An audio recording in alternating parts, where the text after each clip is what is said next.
تیرے منکروں سے آقا میں مروں گا لڑتے لڑتے، تیرے منکروں سے آقا میں مروں گا لڑتے لڑتے۔ اور میرا انٹروڈکشن اور میرا تعارف ناظم اجلاس اپنے اپنے الفاظ میں کرا رہے تھے، ورنہ میں اپنے الفاظ میں اگر عرض کروں تو میرا تعارف صرف اتنا ہی ہے، یا رسول اللہ تیرے عشق کی بدولت مجھے زندگی ملی ہے، تیرے عشق کی بدولت مجھے زندگی ملی ہے، میری بات بن گئی ہے تیری بات کرتے کا ایک اہم عنوان ہے نبی کریم صلی اللہ تعالیٰ علیہ وسلم کی عزت کی حفاظت، رسول کریم صلی اللہ تعالیٰ علیہ وسلم کے نام پاک کی حفاظت۔ آج ہر جگہ اعلیٰ حضرت کہتے ہیں، کیا ہے اعلیٰ حضرت کا مشن؟ پوری زندگی نام مصطفیٰ کی حفاظت، یہ سب سے اہم عنصر ہے مسلک اعلیٰ حضرت کا۔ اعلیٰ حضرت کی ساری کتابوں کا نچوڑ نکالیں تو اس نچوڑ سے ایک ہی بات نکلتی ہے، میں گدھا ہوں اپنے کریم کا، میرا دین پارے نہ نہیں، یہ خلاصہ ہے مسلک اعلیٰ حضرت ہمیں یہی سکھاتا آیا ہے۔ عزیزان گرامی اوقات، میں آج ہی کسی صاحب کے متعلق یہ سن رہا تھا، انہوں نے مجھ سے کہا، کوئی پاکستانی جوکر مولوی ہے، کہہ رہا تھا کہ یہ ان لوگوں کے پیچھے نماز نہیں پڑھنا جو بریلوی لوگ ہیں، یہ رسول اللہ کو مشکل کشا مانتے ہیں، لہذا یہ شرک کرتے ہیں، یہ شرک کرتے ہیں، اس وجہ سے ان کے پیچھے نماز نہیں۔ ایک طرف تو تم ہمیں مشرک کہتے ہو اور دوسری طرف اتحاد کا نعرہ بھی لگاتے ہو، پھر اگر ہم تمہارے پیچھے نماز نہ پڑھیں تو تمہیں درد کیوں ہوتا ہے، تکلیف کیوں ہوتی ہے؟ لیکن یہ جملہ مجھے بڑا سخت لگا کہ نبی پاک صلی اللہ تعالیٰ علیہ وسلم کو اگر آج کوئی مشکل کشا سمجھے، اپنی مشکلوں کا حل کرنے والا آقا سمجھے، تو یہ صاحب ہمیں مشرک قرار دیتے ہیں۔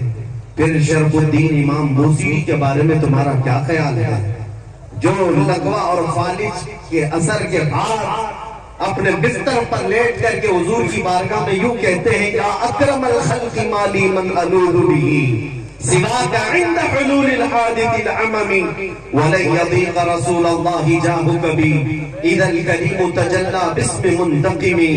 میں اسلاف کا عقیدہ بتا رہا ہوں سنیوں، شرف الدین امام بوسیری مصر کے رہنے والے، اسکندریہ میں آج بھی ان کا مزار پاک ہے۔ آج سے تقریباً 7 صدیوں پہلے کی ایک بزرگ شخصیت کا ذکر ہے، ان کے جسم پر جب فالج کا اثر ہو گیا، پیرالائز، جانتے ہیں فالج کا اثر جب ہو جائے تو انسان چلنے پھرنے سے بھی عاجز ہو جائے، اٹھ پھر نہیں سکتا، علاج بہت کرایا حکیموں سے، شفایا بھی نہیں ملی۔ پھر اخیر میں شرف الدین بوسیری نے قصیدہ لکھنا شروع کیا، مولا یا صلی وسلم دائما ابدا۔ یہ قصیدہ آج پوری دنیا میں مشہور ہے، اس کے 2 شعر آج بھی حضور کی جالیوں کے دروازے پر بھی لکھے ہوئے موجود ہیں۔ هو الحبیب الذی ترجا شفاعته لکل حول من الاحوال مقتحم۔ 170 اشعار لکھے روتے روتے، اور اس کے بعد جب نیند لگ گئی، آنکھیں بند ہوئی، تو رات عظیم رات تھی کہ سرور کائنات خواب میں تشریف لاتے ہیں، تاجدار مدینہ صلی اللہ تعالیٰ علیہ وسلم تشریف لاتے ہیں اور پوچھتے ہیں، شرف الدین تجھے کیا ہوا؟ روتے ہوئے خواب میں عرض کیا کہ آقا مجھے فالج کا اثر ہوا، اب چلنے پھرنے سے عاجز ہو گیا ہوں، بستر پر رہتا ہوں اور لوگوں نے بھی ساتھ چھوڑ دیا ہے۔ نبی کریم صلی اللہ تعالیٰ علیہ وسلم نے ارشاد فرمایا، شرف الدین بوسیری تو نے جو قصیدہ ہماری شان میں لکھا وہ ہمیں بھی تو سناؤ۔ انہوں نے اپنا قصیدہ لکھا تھا، لیکن جو پہلا شعر ہے، پہلا مصرع، اس کا ایک ہی مصرع ان سے بن پایا تھا، دوسرا مصرع نہیں بنا تھا، مولا صلی وسلم دائما ابدا، بس اتنا ہی مصرع بنا تھا، دوسرا نہیں تھا۔ وہ خواب میں میرے آقا کو سناتے رہے، مولا صلی وسلم دائما ابدا، رک جاتے، نبی پاک نے ارشاد فرمایا، بوسیری اس کا اگلا مصرع میری جانب سے ہے، علی حبیبک خیر الخلق کلہم۔ اور اس کے بعد ان کے جسم پر اپنا ہاتھ پھیرا اور رات کو اپنی ایک چادر اٹھا کر شرف الدین بوسیری کو عطا کیا۔ خواب کی بات ہے، خواب کی بات ہے، اور نبی کریم صلی اللہ تعالیٰ علیہ وسلم کی وفات کے 700 سال بعد کا واقعہ ہے، حضور کے پردہ فرمانے کے 700 سال بعد کا شرف الدین بوسیری کہتے ہیں صبح جب میری آنکھ کھلی پورے گھر میں ایک عجیب سی خوشبو مہک رہی تھی، اور جب میں اٹھنے کی کوشش کیا تو دیکھا نہ میرے ہاتھ میں پالش ہے نہ پیر میں پالش ہے، جسم صحیح سلامت ہے۔ خواب کی بات خواب ہوتی ہے، لیکن شرف الدین بوسیری کہتے ہیں میرا جسم بھی سلامت تھا، اور پھر میں غور سے دیکھتا ہوں تو میرے بستر پر رات کو عطا کیوں بھی میرے مصطفیٰ کی چادر بھی موجود تھی۔ 700 سال بعد وہ نبی مشکل کشائی کرتے ہیں۔ یہی بزرگوں کا عقیدہ لے کر کے بریلی کے امام نے ہمیں عقیدہ دیا تھا، ان کے اپنے پیٹ سے لایا ہوا عقیدہ نہیں ہے، بریلی کا عقیدہ وہی ہے جو صحابہ کا عقیدہ تھا۔ ایک صحابیہ اپنے بیٹے کو لے کر آئی بارگاہ مصطفیٰ میں، کہا یا رسول اللہ یہ بولتا نہیں ہے، یہ گنگا ہے، بچپن سے نہیں بولتا، اس کے لیے کچھ فرمائے۔ 8 سال کا ہو گیا، بولنے کی طاقت نہیں ہے، اب دوا کیا کی جائے؟ جس کی زبان چلتی ہی نہ ہو، پیدائشی بولتا نہ ہو۔ نبی پاک کے پاس جب وہ خاتون آئی، میرے عزیزو آج ان لوگوں سے پوچھو وہ خاتون کیوں رسول اللہ کے پاس گئی؟ ارے زبان دینا تو اللہ کا کام ہے، قوت گویائی اللہ بناتا ہے۔ صحابیہ تو مصطفیٰ کے دربار میں آئی ہے کہ عقیدہ دینے کے لیے دیتا اللہ ہی ہے، دروازہ مصطفیٰ کا ہوتا ہے، کیونکہ میرے آقا نے فرمایا ہے انما انا قاسم واللہ یعطی، اللہ دیتا ہے اور میں تقسیم کرتا ہوں۔ وہ صحابیہ قریب آئیں، حضور پاک صلی اللہ علیہ وسلم کے پاس اپنا بیٹا لے کر کے، حضور نے کیا علاج فرمایا؟ نبی کریم صلی اللہ تعالیٰ علیہ وسلم نے کیا علاج فرمایا؟ کچھ نہیں، اس چھوٹے سے ننھے سے بچے کو قریب بلایا اور پوچھا اس بچے سے کہ من انا، بیٹے اے لڑکے بتا میں کون ہوں؟ وہ جو پیدائشی گنگا تھا وہ بچہ بول پڑا اشہد انک محمد رسول اللہ، میں گواہی دیتا ہوں کہ آپ محمد صلی اللہ علیہ وسلم اللہ کے رسول ہیں۔ اسی عقیدے کو ہمارے امام نے فرمایا تھا کون دیتا ہے دینے کو منہ چاہیے، دینے والا ہے سچا ہمارا نبی۔ اور پہلی عقیدہ یہی ہے جس کو ہم عاشقان رسول فالو کرتے ہیں، چاہتی ہو نافی ہو تم، وافی ہو کافی ہو تم، درد کو کر دو دوا تم پہ کروڑوں درود۔ یا رسول اللہ بے ہنر و بے تمیز کس کو ہوئے ہیں عزیز، ایک تمہارے سوا تم پہ کروڑوں درود، گرچہ ہے بے حد قصور تم ہو عفو و غفور، بخش دو جرم و خطا تم پہ کروڑوں درود، خلق کے حاکم ہو تم، رزق کے قاسم ہو تم، جو ملا تم سے ملا تم پہ کروڑوں درود۔ عزیزان گرامی وقت آج بات میں یہاں سے شروع کر چکا ہوں اور آپ کو یہ بتانا چاہتا ہوں کہ ہماری زندگی کا اہم عنوان ہے نام مصطفیٰ کی عزت کی حفاظت۔ اقبال نے کہا آبرو ماں نام مصطفیٰ، ہم سب کی عزت و آبرو مصطفیٰ کے نام سے وابستہ ہے۔ ہر چہ دری دنیا باد مصطفیٰ، جو کچھ بھی اس دنیا میں ہے وہ میرے مصطفیٰ کے بعد ہے، چاہے وہ ہماری ماں ہو، ہمارا باپ ہو، ہمارا استاد، ہمارا پیر، دنیا کا کوئی رشتہ ہو، جو بھی ہوگا وہ میرے مصطفیٰ کے بعد۔ اس عقیدے کے ساتھ آج ہمیں جینا ہے، اور شاید آج لوگوں میں اسی بات کو لے کر کے کچھ کمزوریاں آئی۔ آج جو دنیا میں ہماری آزمائشوں کا دور چل رہا ہے، خصوصیت کے ساتھ ہمارے اس ملک میں دیکھنا ہمارے ہزاروں مسائل ہیں، لیکن سب سے زیادہ چھیڑ خانی جس مسئلے سے ہوتی ہے وہ ناموس رسالت کا مسئلہ، میرے مصطفیٰ کی عزت کا مسئلہ ہے۔ اس کی وجہ یہ ہے کہ یہ ظالم جانتے ہیں مسلمان کے لیے جان سے بھی بڑھ کر کے کوئی چیز ہے تو نبی پاک کی عزت کا مسئلہ ہے، اور اس پر اگر مسلمانوں میں ٹھنڈی دیکھنے کو ملی، اگر مسلمانوں کے درمیان خاموشی دیکھنے کو ملی تو دنیا یہ سمجھ جاتی ہے کہ اب یہ قوم مردہ ہو چکی ہے، ان کے اندر اب زندگی باقی نہیں رہ گئی، یہ پھر ہمارا چیر پھاڑ اور آپریشن شروع کر دیتے ہیں۔